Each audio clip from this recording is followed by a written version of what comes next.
I was just 17 years old, and I was passing by the law courts in my hometown when the doors suddenly burst open and a man came running out with a complete look of joy on his face. And as I walked on, out of the corner of my eye, I could see that he was making a beeline straight for me. And he came right up to me and stood right in front of me, and he said, "Young man, I've just got to tell you something." And what do you think he had to say? Had he been in court and seen an unrepentant criminal receive his just deserts? Or had he just witnessed justice being done for the poor and weak? No. He said, "I've just been in court and I've told a pack of lies and they believed me. If I'd told the truth, I'd be off to prison right now." Now, to this day, I have no idea what possessed this fellow, this stranger, to confide that to me, a teenager just passing by on the street. But I remember standing there just stunned.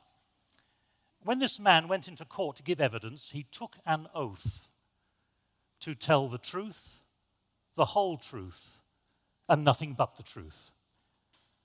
But he told a pack of lies and walked out a free man. Now, of course, if I'd had my wits about me, I suppose I could have quoted the words of Jesus that we've just read, where Jesus talks about our oaths should be yes or no. But somehow I don't think that would have made much impression on this fellow. But these words of Jesus have far more significance than simply advice to us when we are giving evidence in a court of law. And an easy way to see that, I think, is to ask this simple question. Out of all the issues Jesus could have included in his Sermon on the Mount, why does he bother to take time on the matter of taking oaths? Well, I think the answer is probably this, that in the time of Jesus, it was possible to take an oath and to give the impression that you were a person of integrity, that your word was your bond, as stated in your oath. But you could be lying through your teeth, just like that fellow who met me on the road. And it worked like this. There were basically two types of oaths. There were oaths that were really binding, and there were oaths that were, well, not really binding. In order for an oath to be binding, you had to mention the name of God. And that's the reason why many shysters would take oaths and get as close as possible to mentioning God, but never quite getting there. And if the oath they had taken did not mention God, then if push came to shove, that oath was not binding.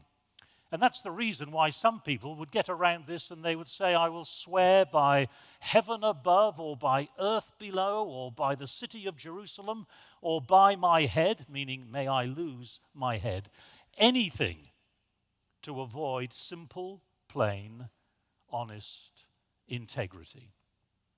And Jesus said, don't swear by heaven above, or by earth below, or by Jerusalem, or by your head. Don't wriggle out of the responsibility of transparent integrity in what you do. Don't swear by heaven above, because that's God's throne. The earth below is God's footstool. Jerusalem is God's city. And as far as your head is concerned, God has determined the hairs, or the lack thereof, which lie upon it. Because all of life is lived in the presence of God. So, Jesus says, let's get rid of oaths altogether. If we are people of integrity, all that's needed is for us to say yes or no. That's all that's needed.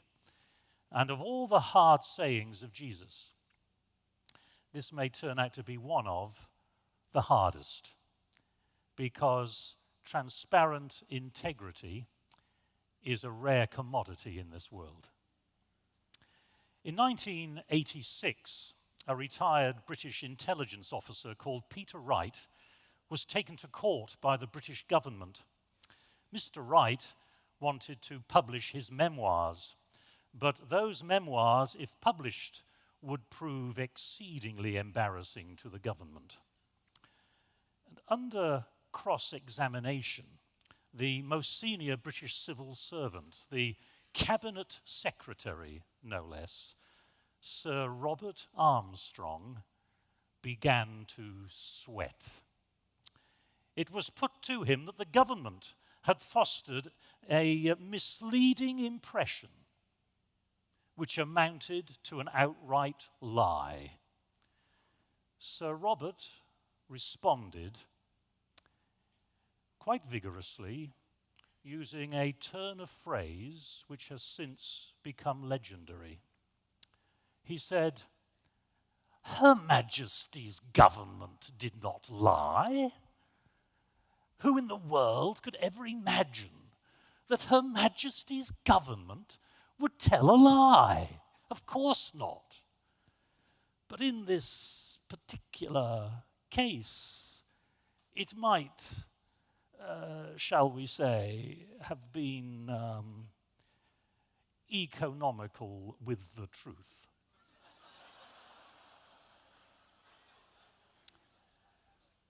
Economical with the truth. It's those kind of weasel words that Jesus has in his sights. And the Apostle James also takes aim at those of us who think that we can make a distinction between our words, which need to be true, and words where we can be economical with the truth. He says this in James chapter 5, verse 12. He says, "Above all, my beloved, do not swear either by heaven or by earth or by any other oath, but let your yes be yes and your no be no, so that you may not fall under condemnation." Anyone who can give that kind of yes and no can be trusted. The problem is that the world is full of liars and their lies. Who can you trust? In fact, there's an entire science devoted to this, a science devoted to deciding whether the person looking you right in the eye is a person of integrity or not. It's quite a complex art, this. You have to take into account their facial expressions, their eye movements, the way they nod their head, the frequency of their breathing, speaking, swallowing. If you can get in close enough, measure their perspiration, and about 24 other indicators. And after taking all of that into consideration, you might have an idea as to whether this person is telling the truth or not. But you can never be absolutely certain. Alex Gibney produced the documentary The Armstrong Lie, about the notorious cyclist.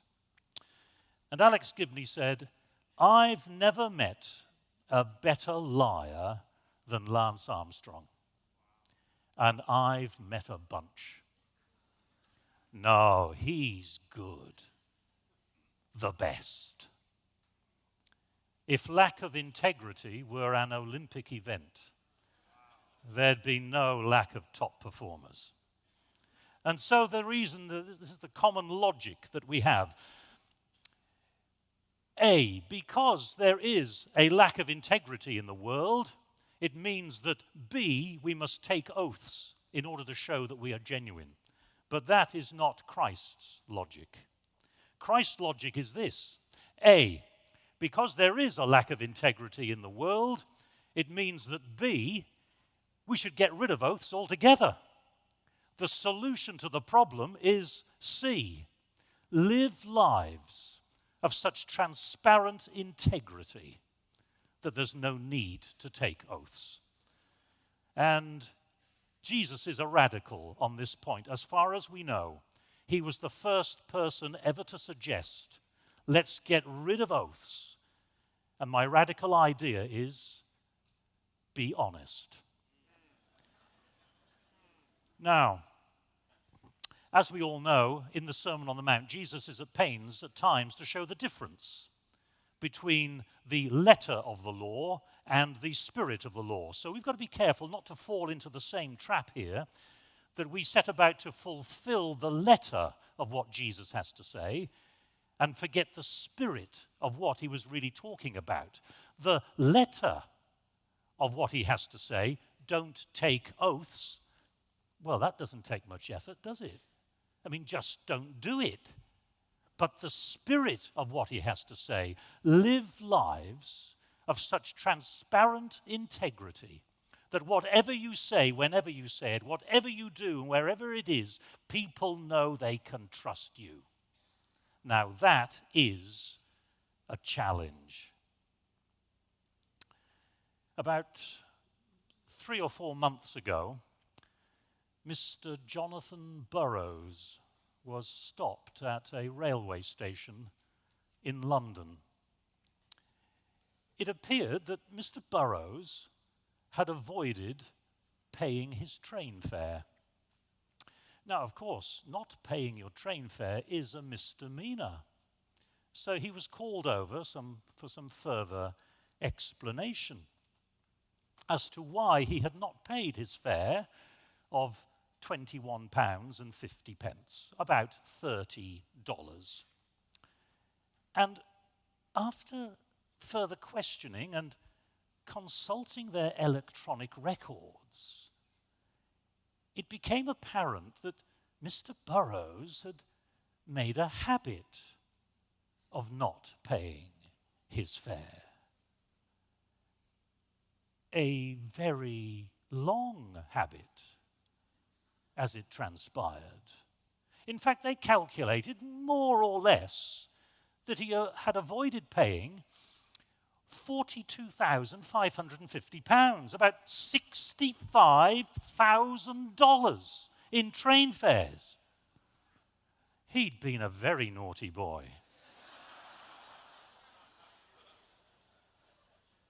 And he had travelled for years on that train, blithely avoiding paying the fare as he travelled into his work in the City of London. He worked in the financial services sector.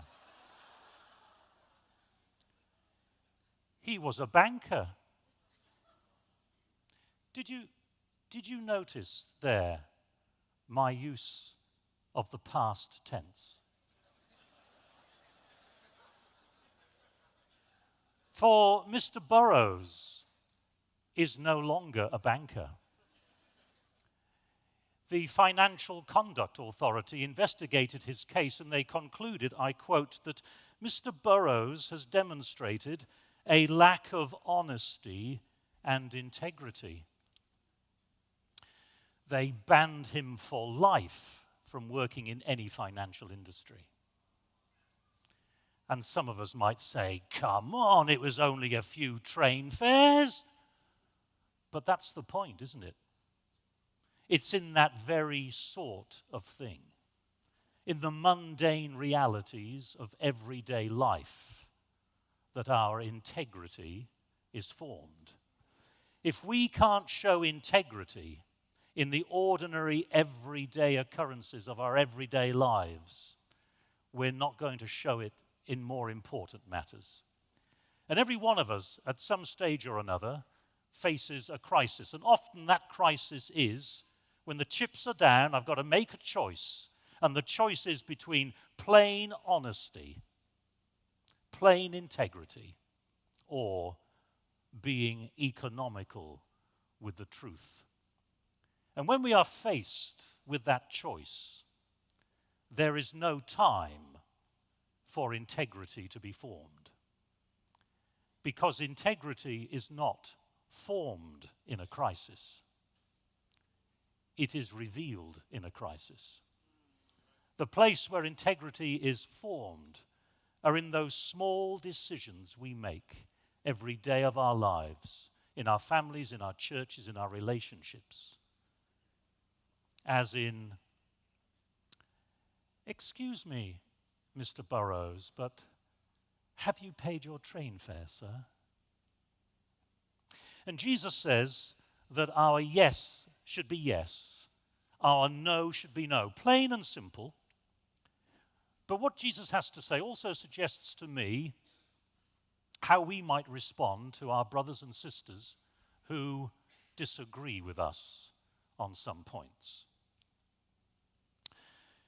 Now, I don't know whether you have noticed this, but in the Adventist Church, not everything is sweetness and light, shall we say.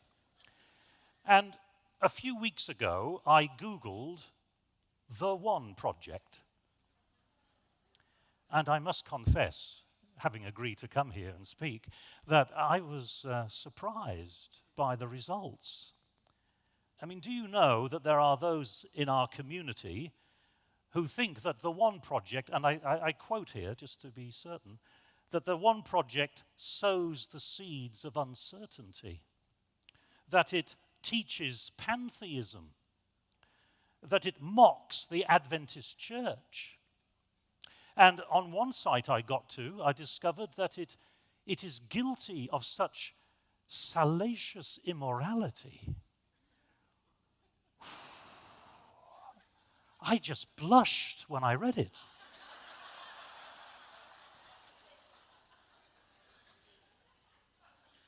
Now, of course, the temptation here is to repay those kinds of insults in kind. And then we question the motivation of people like that, maybe even question their sanity, and concoct conspiracy theories which lead us inevitably to the highest echelons of the general conference structure. No, says Jesus, no, let's keep this simple. Let your yes be yes. Let your no be no. And we don't demonstrate our integrity by assassinating the characters of those who disagree with us.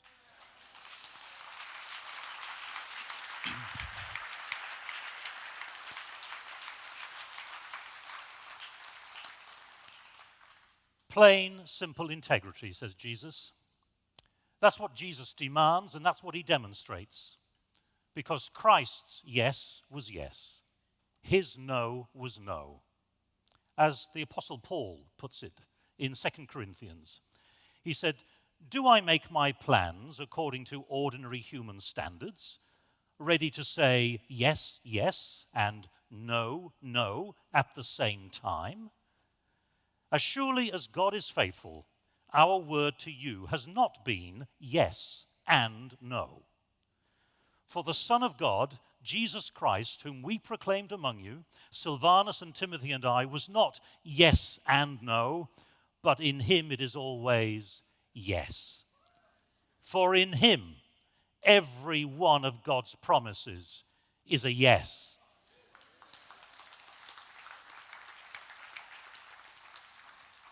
Thank you for the applause, but I didn't write that. No. In other words, Paul says, I have been a man of integrity. I haven't kept you guessing. I haven't used evasive words. I haven't used deliberately ambiguous language. I haven't been yes and no at the same time. Take your pick. In just the same way, Christ is not yes and no at the same time. When it comes to salvation, Christ is definitely and transparently yes. It isn't that, yes, today you have salvation in Christ, and tomorrow, surprise, surprise, no, you don't. No, for in him, every one of God's promises is a yes. And that is why our yes must be yes. Our no must be no. In everything we do, in everything that we say, let us imitate our Lord Jesus Christ himself. Let us be people of integrity.